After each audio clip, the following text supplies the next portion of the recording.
മറ്റൊരു വാർത്തയിലേക്ക്. കോട്ടയം ഈരാറ്റുപേട്ടയിൽ ടാറിംഗ് തൊഴിലാളി മിന്നലേറ്റു മരിച്ചു. കറുകച്ചാൽ സ്വദേശി ബിനോ മാത്യു ആണ് മരിച്ചത്. സ്വകാര്യ സ്ഥാപനത്തിലെ ടാറിംഗ് ജോലിക്കിടെ വൈകിട്ട് 4 മണിയോടെയാണ് ഈ അപകടമുണ്ടായത്. ടോബി ജോൺസൺ നൽകും കോട്ടയത്ത് നിന്നതിന്റെ വിവരങ്ങൾ.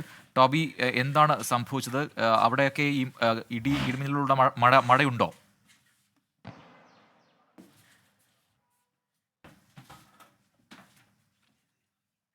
പ്രജിൻ, വൈകുന്നേരത്തോടു കൂടി ഉച്ചയ്ക്ക് ശേഷം ശക്തമായിട്ടുള്ള മഴ കിഴക്കൻ മേഖലയിൽ ഉണ്ടായിരുന്നു. ഒപ്പം തന്നെ ശക്തമായ കാറ്റും അതുപോലെ തന്നെ ഇടിമിന്നലും ഉണ്ടായിരുന്നു. ഇതിനിടയിലാണ് ഈരാറ്റുപേട്ടയിലെ ഒരു സ്വകാര്യ കമ്പനിയിൽ വെച്ച് അവിടെ ടാറിംഗ് ജോലികൾ നടക്കുകയായിരുന്നു. ആ ജോലിക്കിടെ മഴ വരുന്നത് കണ്ട് ഈ ബിനു എന്ന് പറയുന്ന കറുകച്ചാൽ സ്വദേശി അടക്കമുള്ള തൊഴിലാളികൾ അവിടെ നിന്നും പണി അവസാനിപ്പിച്ച് മാറി. എന്നാൽ കൈയും കാലും കഴുകുന്നതിന് വേണ്ടി പുറത്തേക്ക് ബിനു ഇറങ്ങുന്നതിനിടയിൽ ഇടിമിന്നലേൽക്കുകയായിരുന്നു എന്നുള്ള വിവരമാണ് നമുക്ക് ലഭിക്കുന്നത്. സംഭവം ഏകദേശം 3:30 കൂടിയാണ് ഈ സംഭവം ഉണ്ടായതെന്ന് പറയുന്നു. ഉടൻ തന്നെ ആശുപത്രിയിലേക്ക് ബിനുവിനെ കൊണ്ടുപോയെങ്കിലും ജീവൻ രക്ഷിക്കാൻ സാധിച്ചില്ല എന്നുള്ളൊരു വിവരമാണ് നമുക്ക് ലഭിക്കുന്നത്.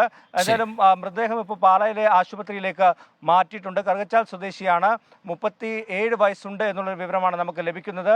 കഴിഞ്ഞ ദിവസങ്ങളിലും സമാനമായ രീതിയിലുള്ള ചില അപകട മരണങ്ങൾ, ഇടിമിന്നലേറ്റ് ചിലർ മരിക്കുന്ന ഒരു സാഹചര്യം കോട്ടയത്തുണ്ടായിരുന്നു. എന്തായാലും വൈകുന്നേര സമയങ്ങളിൽ ശക്തമായിട്ടുള്ള മഴ പെയ്യുന്നുണ്ട്. പല സ്ഥലങ്ങളിലും വലിയ കോട്ടയം കറുകച്ചാലിലാണ് ഇടിമിന്നലേറ്റ് ടാറിംഗ് തൊഴിലാളി മരിച്ചത്.